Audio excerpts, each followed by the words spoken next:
छह ग्रहों की अपनी ही राशि में एक उल्लेखनीय स्थिति जो 2 जुलाई को 2022 में होने जा रही है। ये रिकी चड्डा एस्ट्रो हीलर चैनल से आप सभी लोगों को नमस्कार करता है। अब आप लोग हमेशा समझते होंगे कि क्या ये वीडियो हमारे लिए कुछ अच्छा लेकर आ रहा है या कुछ बुरी परिस्थितियां भी आ रही है। मैं इस वीडियो की शुरुआत में आपसे कह देता हूं, इन ग्रहों पे मेरा कोई बस नहीं है। ये जो इन्फॉर्मेशन मैं आपके सामने अभी उपस्थित कर रहा हूं वो आपको इतना बता दूं, ये सिर्फ एक मेरी मेहनत नहीं है, मेरे साथियों की भी मेहनत है इसमें। हम सब लोगों ने मिल करके इसके ऊपर एक थोड़ा सा शोध किया, रिसर्च किया और फिर जाकर के इस पोजीशन पे पहुंचे कि आज मैं आपके सामने इस बात को रख पा रहा हूं। एक बहुत ही रेयर एक प्लैनेटरी पोजीशन, ग्रहों की स्थिति बन रही है जो 2 जुलाई को सुबह 9:45 पे लगभग शुरू होती है और वो अगले दिन 6 जुलाई को सुबह के 6:30 बजे तक रहती है। लगभग 20 घंटे की अवधि होगी। लेकिन जब एक चीज होती है, ये मत समझना कि वो खत्म हो जाने पर चीजें खत्म हो जाती है, नहीं। ये एक चीज होती है जो एक चीज को ट्रिगर कर देती है और फिर वो आगे बढ़ जाती है।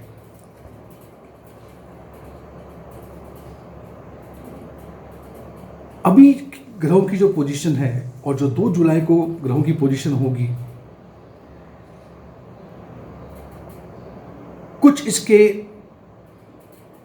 फायदे हैं, लेकिन वो जब मैं आपके खुद की जो राशि है उस पर बात करूंगा तब उसके मैं फायदे आपको गिनाऊंगा जरूर।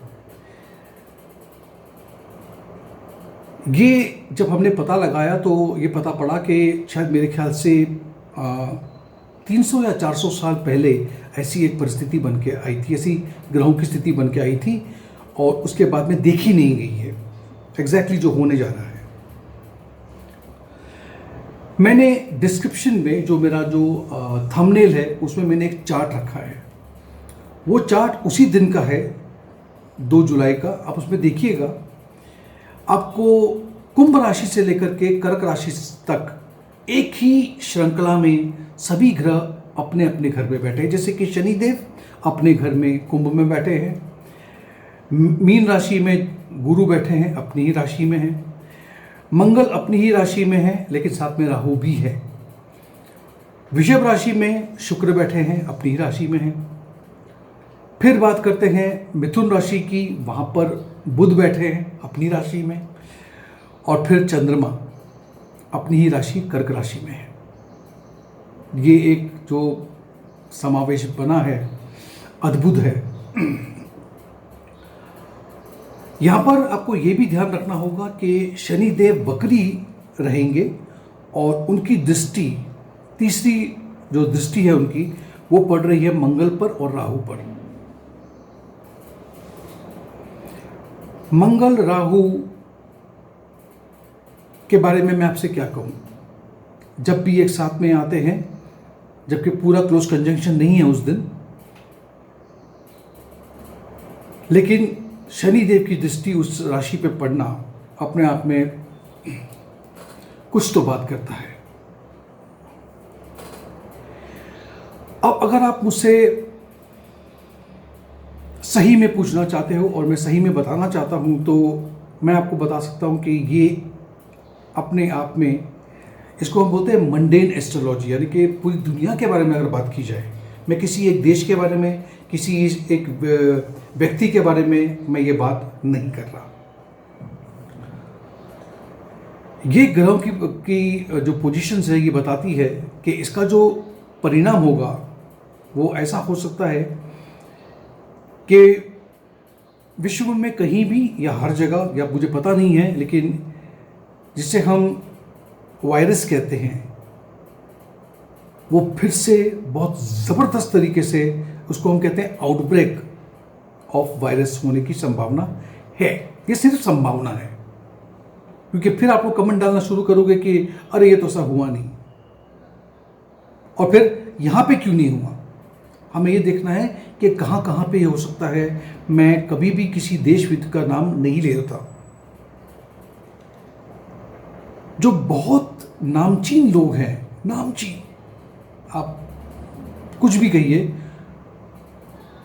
ऐसी पर्सनालिटी को शायद जेल जाना पड़ सकता है, शायद। देश विदेश में जिसे हम अंग्रेजी में कैलामिटी कहते हैं, जिसे आप कह सकते हो कि जैसे भूकंप आ जाना, फिर फ्लडिंग यानी कि बाढ़ का आना, आग लग जाना, वॉर की सिचुएशन को आप भी ये कह सकते हैं, प्लेन क्रैशेस आप ये कह सकते हैं, ट्रेन की दुर्घटना होना, ये सब होने के चांसेस हैं। खास करके ये जो ग्रह है ये भी दर्शाते हैं, बताते हैं कि कुछ लोग, क्योंकि उनका नसीब अच्छा है, राजयोग है, बड़े बड़े ओहदों पे है, बड़ी बड़ी जगहों पे है, उन्हें और हमें भी हमारे अंदर से अहंकार खत्म करना होगा। ये अहंकार आपको बुरी परिस्थितियों में उलझा के रख सकता है।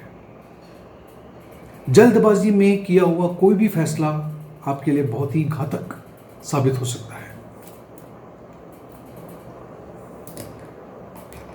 अगर मुझसे कोई पूछे कि क्या इसका कोई उपाय है, तो मैं सिर्फ इतना कह सकता हूं, क्योंकि मैं कभी भी किसी को ये पाठ पूजा इन चीज़ों में ज़्यादा उलझाना नहीं चाहता हूं, क्योंकि वो मेरा कभी मकसद नहीं है।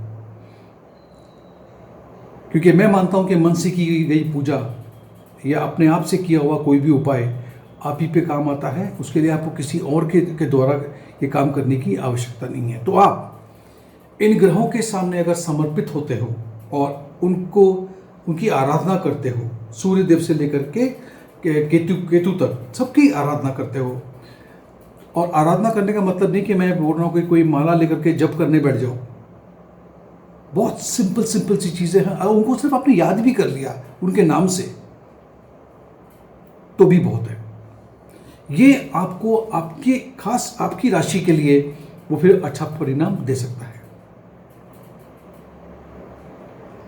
मुझसे लोग ये भी पूछ सकते हैं कि अरे सभी ग्रह अपने अपने घर में बैठे हुए हैं, तो नुकसान क्यों करेगा।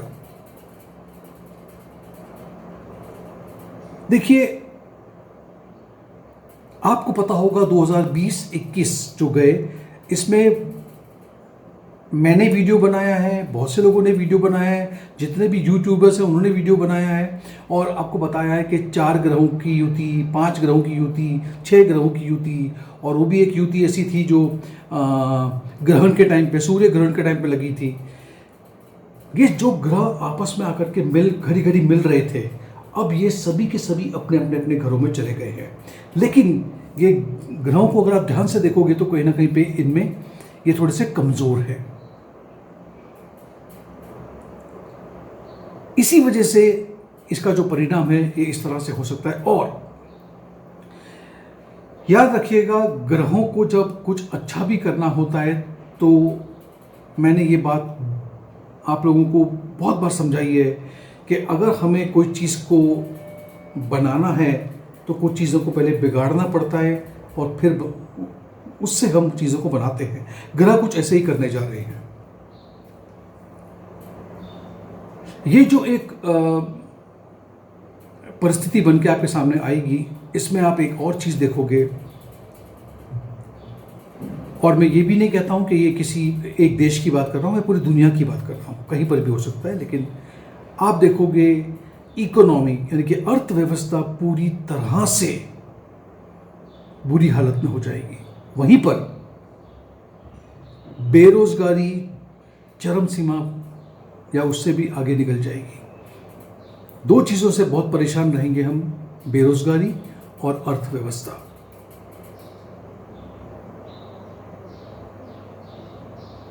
और आज भी जो पोजीशन बनी हुई है वो भी कुछ खास इतनी अच्छी नहीं है खास करके मैंने आप लोगों को पहले ही चेता दिया था कि 5 अप्रैल से लेकर 7 अप्रैल और उसके बाद की पोजीशन भी जो है वो थोड़ी सी हमारे लिए सतर्क रहने की ज़रूरत है। खैर, अगर आपको मेरा ये वीडियो पसंद आया हो तो इसे एक लाइक ज़रूर दीजिएगा, मेरे चैनल को सब्सक्राइब कीजिए, नोटिफिकेशन बेल आइकन पर क्लिक कीजिए ताकि अगली बार जब भी कोई मैं वीडियो बनाऊँ तो उसकी सूचना आप तक आपके स्मार्टफोन पे पहुंच जाए। बहुत बहुत धन्यवाद। Thank you.